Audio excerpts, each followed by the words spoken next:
very much all of you for being here and for wanting to, know more about these topics.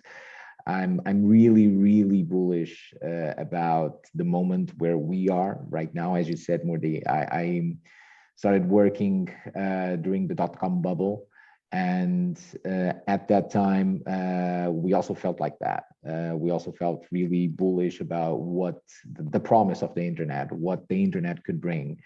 And I'm measuring my words when I say that today, I really feel that this is going to be even more disruptive than what the internet was at that point, precisely due to the fact of what you just said, because it's going to transform core concepts of our lifestyle, what's real, what's not. So today, what I want to explore with you are what does that mean for us as marketing professionals, and what at the same time the impact of what we do might have with our own privacy and with our data, as that has been also an issue in the present iteration of the web with social media. I'm going now to do to share my screen and then to just kick off. So here I am. Okay, and now going now to kick off a small presentation. So here we are. So talking then about, no, I'm still not there. Here I am. Okay, so I was, okay, I think now this is okay. Well, maybe this is okay. Okay, so getting back. So regarding the advertising models that I was telling you about. So this all starts due to the fact that we have been since, again, end of last century, having a lot more content, a lot more formats of content in our lives, right? So you do remember when the smartphone was supposed to do calls, just calls, right? We used the smartphone just for that, or the phone at that point, because it wasn't so smart. It kind of evolved, and today, I think it's fair to say that we do a lot more with the smartphones than actual talking. Actually, I think that right now, we even use some of these formats to avoid talking to people. We avoid doing calls. We like put the smartphone on silent. We send voice messages. We send videos. We send photos. We write messages. But we actually are more and more, I wouldn't say avoiding, but we prefer not to actually do actual calls. And guess what? We are right now starting to work with yet another format, which is 3D. So suddenly our smartphones started getting several formats and several information in 3D, like for instance, our faces. But mind you, it's not just about our phones. We are getting used to 3D as a whole in several platforms. Right now, 3D is being used by 450, I think, million users for the last count that I did, that I checked online, on Minecraft. On Minecraft, you have several brands already activating themselves in or through specific worlds, through specific initiatives, specific equipment, and again, that's a way for them to be present, right, in this 3D world.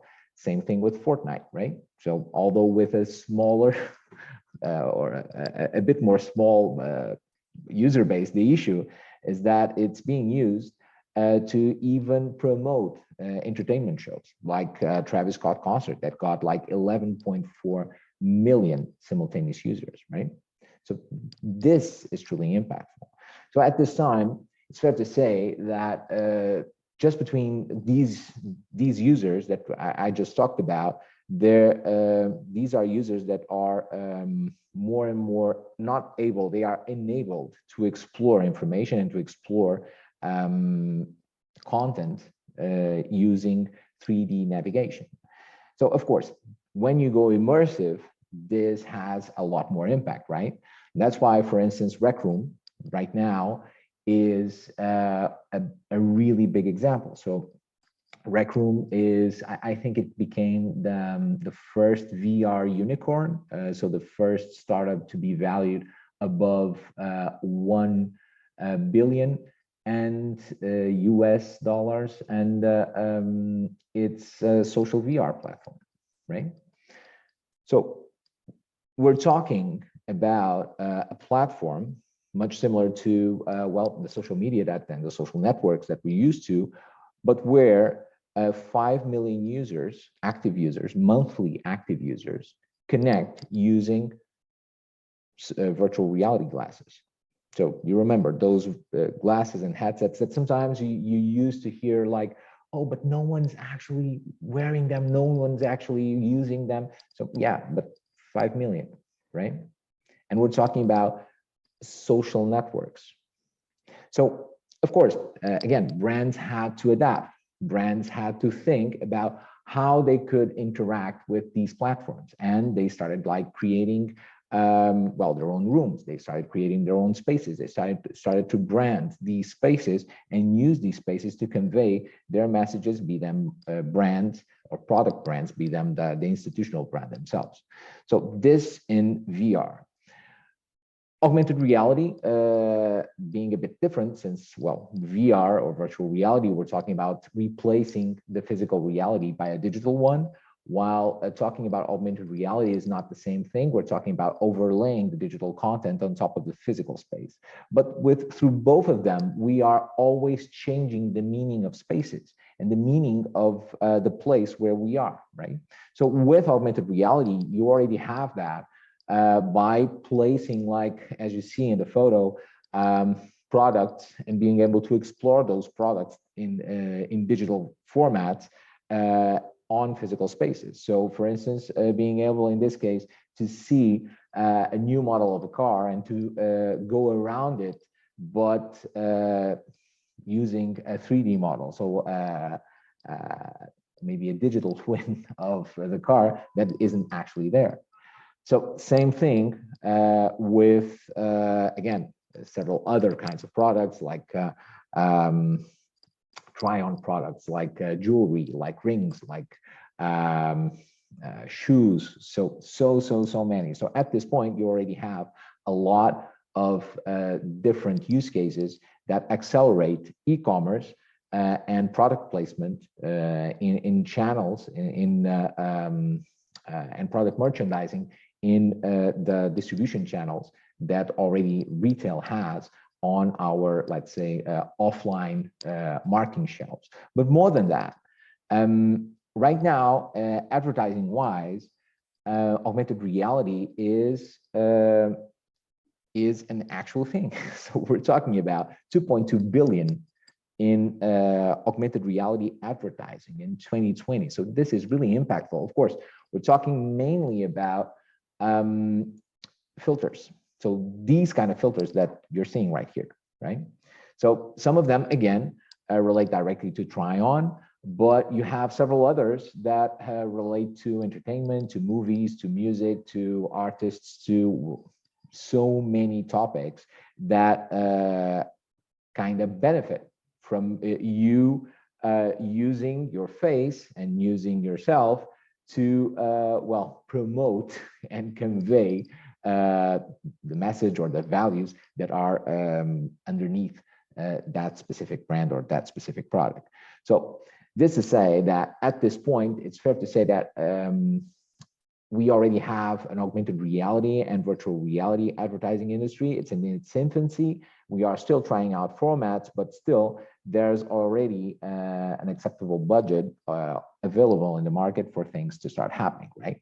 So in a nutshell, so there's an audience and there's a market. So we are good to go, let's say like that. So we are then okay to move into or to take the necessary steps towards the metaverse. Now's the time, and this is the perfect background for it, for me to share a bit about what I feel is the metaverse and how we are right now walking towards the metaverse. I don't think that I see the metaverse as the next iteration of the web, as the next iteration of the internet. So it's something that is where we're not quite there yet. We still need to have several technologies to converge more and to grow in ways that will enable us to have this full digitalization of the world that we need to have the ability to interact both in a hybrid and symbiotic way between or with physical objects and digital items, right? But still, there are several stepping stones towards that end, towards that place and time, which is the metaverse. But right now, we already have, using immersive technologies, a number of really interesting models. And these are going to increase. With 5G, we will start having much bigger branded experiences, right? And maybe we will go from branded experiences like the ones that I've told you about that we've seen to branded worlds. And that's actually the first big format that of advertising that I think that we will start seeing while we walk towards the metaverse. So we're talking about persistent filters that will allow our streets or parts of cities to become branded to a specific product, to a specific brand that will allow for us to interact and to play and to earn sometimes rewards by interacting with the several players and the several actors and characters that brand promotes, right? So this is going to be truly impactful. And this gamification, although it's not something that is so new, and we've seen it before, I think it's going to step up the way that we're going to interact with spaces and we're going to interact with brands. And this is a moment where I love this. I love this slide because it kind of showcases what we're talking about. Talking about the past, we're talking about like Pokemon Go. This is like a screenshot from 2017, so that was like 5 years ago. Pokemon Go got more than 1 billion downloads, and this is really important to highlight because we're talking about an application that kind of set the word or the term augmented reality in advertising, and right now holds 5 world Guinness records, and kind of got like I think it had 1.2 billion installations. So 1.2 billion installations is something like, if we were going to compare it with the world's population, we're talking about like 1/7 or 1/6 of civilization or the world's population. So that it's absolutely crazy, right? But again, why did that happen? So several critics say that it has to do directly with the ability that people had to walk around spaces and explore, and at the same time play a game. So that gamification is actually a really important part of our relationship within the metaverse with brands, because by doing that and by having like dynamics and mechanisms that allow us to play to earn tokens, play to earn rewards, then of course we will be much more inclined to participate in specific dynamics and mechanisms, and at the same time also become more in contact, or more time in contact with a brand, thus, of course, increasing our brand awareness and brand exposure. So, but it's actually interesting because at this point, if you go out and you play Pokemon Go, and mind you, there are several people still playing Pokemon Go, you will also be participating in an effort that Niantic, the company that is running Pokemon Go, is doing, of actually creating their own AR cloud and scanning the world. So the whole purpose of Niantic, and also other companies like Microsoft and Google with this effort, is for them to have a notion of where what spaces are, and how, well, streets and cities and overall the world is, in order to then afterwards place digital content and services on top of the physical world in augmented reality in a persistent way. And this is something that right now is going to, is starting to happen with 5G.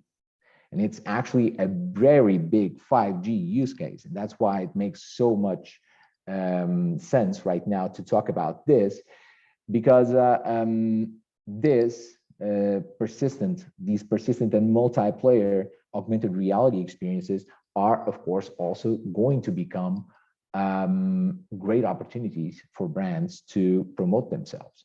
More than that, more than talking about branded worlds, and as we talked before, we're talking about custom worlds. So we're moving from custom experiences to custom worlds, because, for instance, the experiences and the augmented reality content that I might see might make sense for me, given what I want to do and given what my personality and my purpose is, and that will be different from yours, right? So this, of course, makes things a bit different, because suddenly, let's say that we are next to each other and we are having an experience, or we're like seeing an augmented reality experience in the middle of the street. Maybe you're seeing it in a way that I'm not, which means that we will be in the same space at the same time, but we won't be having the same perception, nor will we have the same memory. And this is a big, big change in what's happening right now with consumers. That's why you, as a marketing professional, should be aware of this, because this is going to have a huge, huge impact on how things are going to be perceived. So shared truths, let's say like that, shared spaces are going to be smaller, because, again, spaces are going to become customized. And this is also going to have a huge impact on mass media, because, well, it will become like a myriad of experiences will like break down the whole concept of, again, a unique experience itself. And how are we going to interact with these experiences? So I like this photo from 2016 with the bulky headsets and all, because it kind of throws us into the challenges that are in augmented reality and around this, especially the form factor, right? So we are going to interact. Right now, we're using, well, something like this. Mouse, we're using keyboards, but that's not that natural, right? No, we're going to start using our eyes. We're going to start using our voice. We're starting to use our gestures and also our body movement to interact directly with this content, right? More, we are going to interact with new interfaces. And what interfaces are these going to be? So we're talking about like 3D models. So we're talking about 3D objects. And we're also going to need to interact and to provide commands and to get some reactions from these objects, right? So sometimes interacting with these objects will have a very easy user interface, but other times, probably that's not going to be that easy. And probably we will need to have digital humans. I do believe that digital humans are going to be the main interface for services in the metaverse, because they will be the ones with which we will be talking, we will be walking with, that will be keeping up with our needs, and with which we will be able to interact with, again, digital objects and physical ones.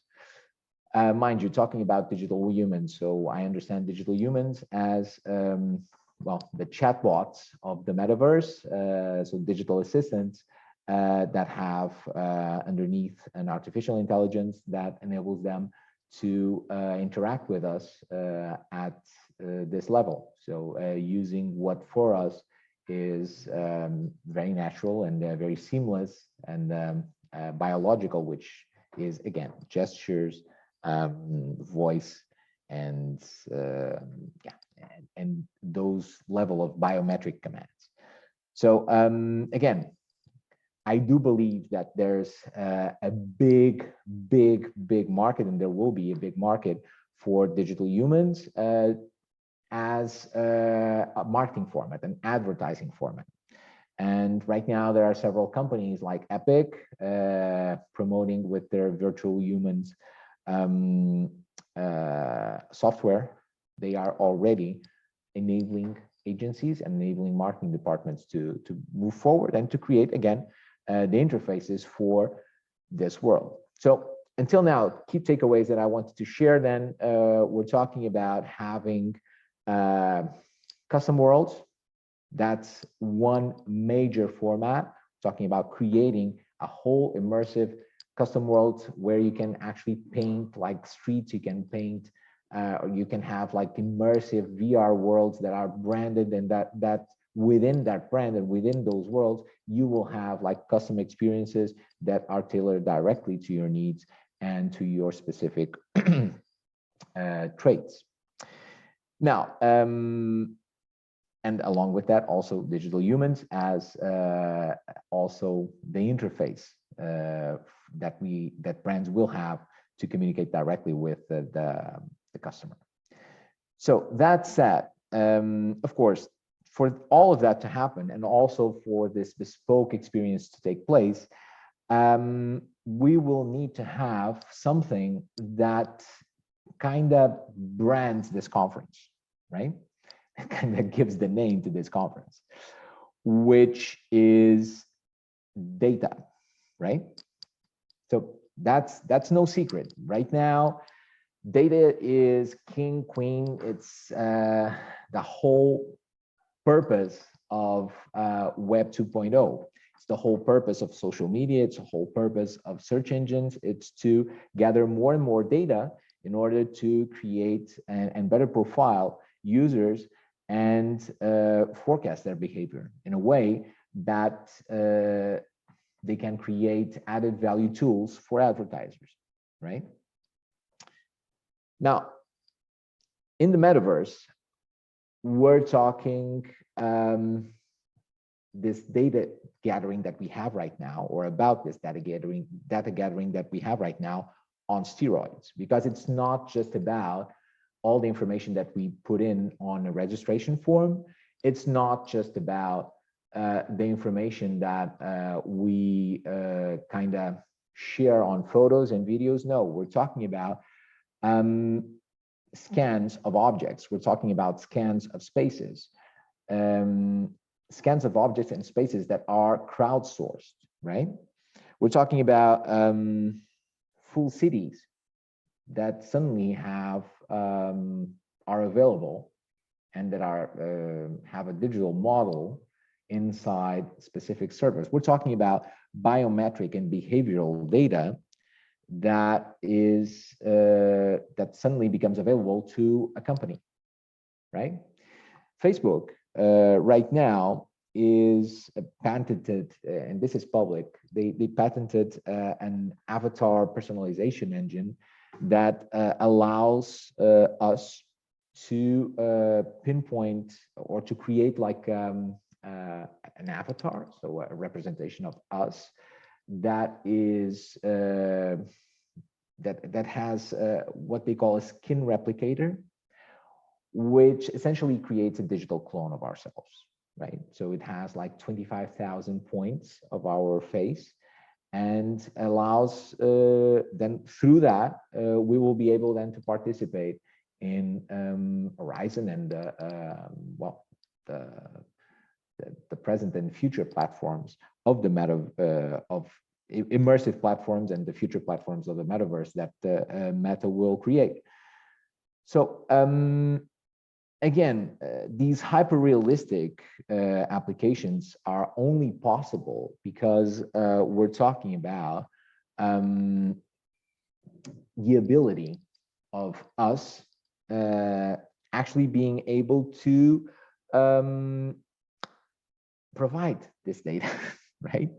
And this is really, really important because sometimes we might not actually be providing, at least willingly, this data. Although we might be providing data on a form, and that we will need to like tap the checkbox and say, yes, let me go ahead. There are still a lot of data that is inferred that we didn't accept. There are a lot of data that is connected to, for instance, just imagine if someone takes a photo in front of the shoe store where I'm actually going out, when I'm going out, well, the platform, and it publishes that photo on Facebook, no one is going to see a tag on me from that photo, but Facebook will know that I am stepping out of the shoe store, right? So probably. Friendly hint, try to conclude. Yes. So this to say that, of course, it's something that relates directly to data, and more due to that, we are seeing a lot of a big push for users' data to become more and more on the user side. Blockchain offers a solution, and that solution has been kind of taken in by the European Union. So at this point, you already have projects like this one from the European Digital Identity that focus on that. And of course, this will be an added challenge to us as marketers to be able to cope with this different way of acting, of integrating, and of engaging with our customers, since also our customers are, they really want their experience to be customized, but at the same time, they are very mindful of the usage of their own data. Add to that the fact that at this point, it's fair to say that digital is not physical, but going back to you, Marty, digital can be real. And at this point, because it changes our perception and because it changes our memories, I do believe that it is real. So I would like to close with this thought. And again, thank you for your participation.